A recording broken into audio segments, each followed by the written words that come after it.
sycamore tree, 2,000 years old.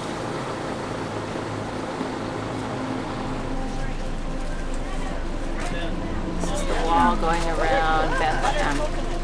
To deal today. The same place where we will visit the site. This is the wall around the old Jerusalem. In 70 AD. We will stay 1-2 people behind. Through the house of John. We know that John left Jerusalem to preach in Turkey.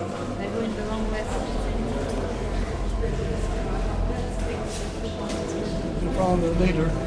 Traditionally, this is the house of John.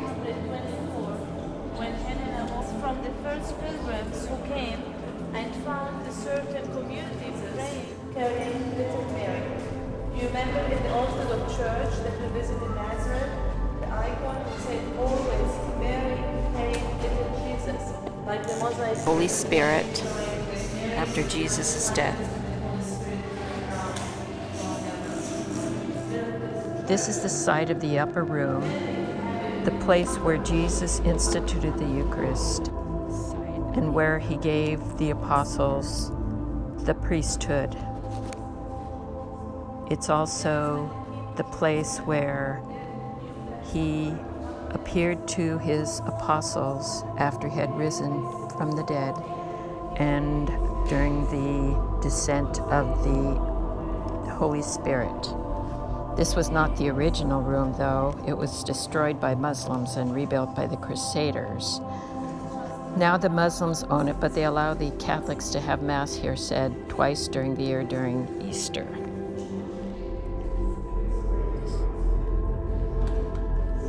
This is the site of the Last Supper, not the original church, and also the initiation of the priesthood when Jesus wiped the apostles' feet.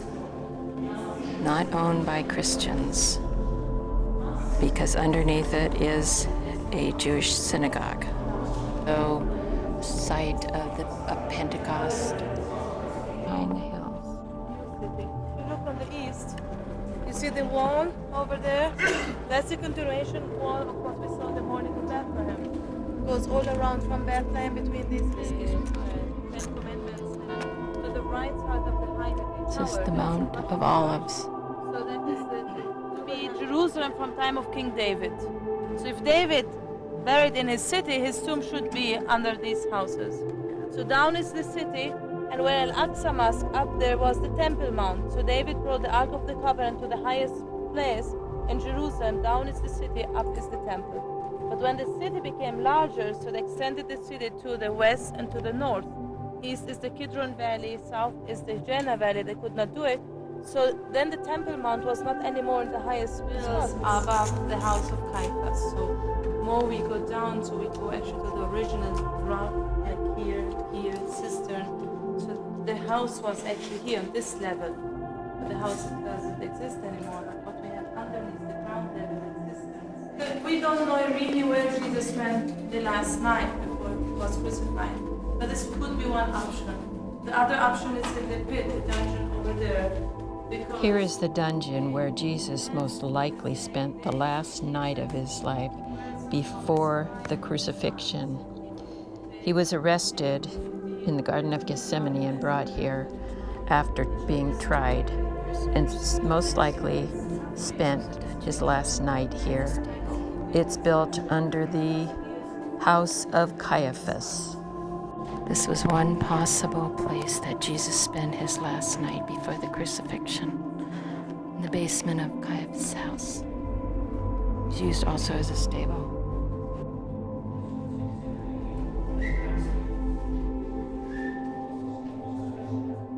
Outside.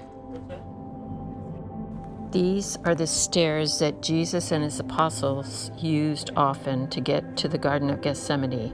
They were also the stairs, the original stairs that Jesus walked the night before he was crucified with John, James, and Peter to pray in the Garden of Gethsemane. Steps that Jesus walked down with his apostles after leaving the upper room on his way to the Garden of Gethsemane. These are the original steps.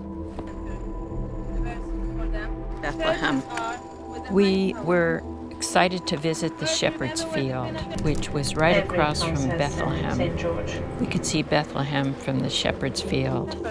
The way up to Bethlehem, it was the same star that brought the three wise men from the east to Bethlehem, and they were following them. So it's like singing Gloria and it's the stairs, you have the star, the sign, show them the place where Jesus was born. And if you look to the nice frescoes, these three are modern, they show us the shepherds. If you look to the shepherds, we first went into the church and saw the paintings of the shepherds on the wall.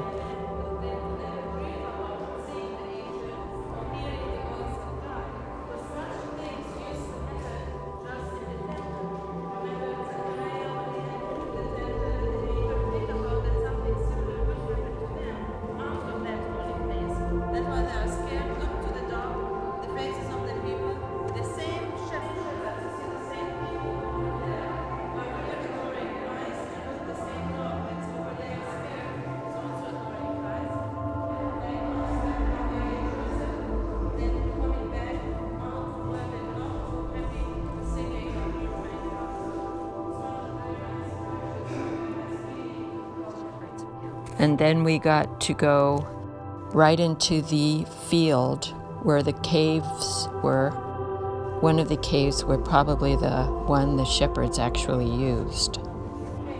It's maybe the cave the shepherds stayed in.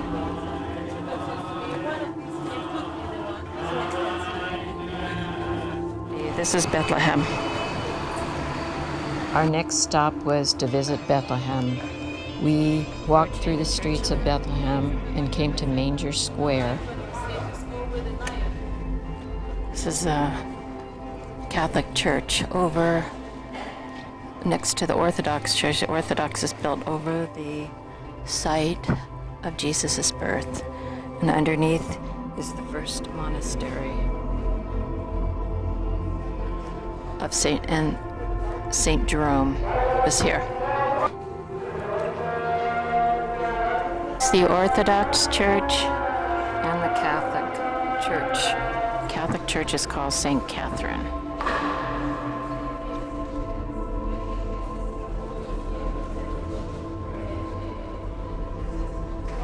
Mass was in a cave on the other side of the birthplace of Jesus in the basement of the Catholic Church. Actually, it was part of the same cave where Jesus was born, but the Orthodox built a wall there separating the Catholic side from the Orthodox side. So we had Mass first.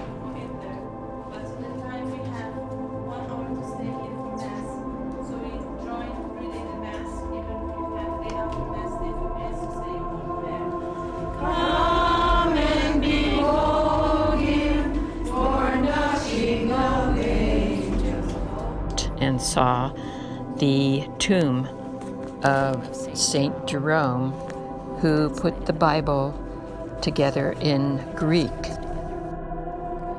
After having Mass below the Church of the Nativity, we went into the Orthodox part of the Church of the Nativity.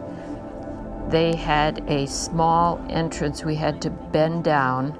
This was built to prevent raiders from bringing their horses in and trying to destroy the church. This was the original church built over the nativity site. We had to walk down steps to see the exact place where Jesus laid after he was born.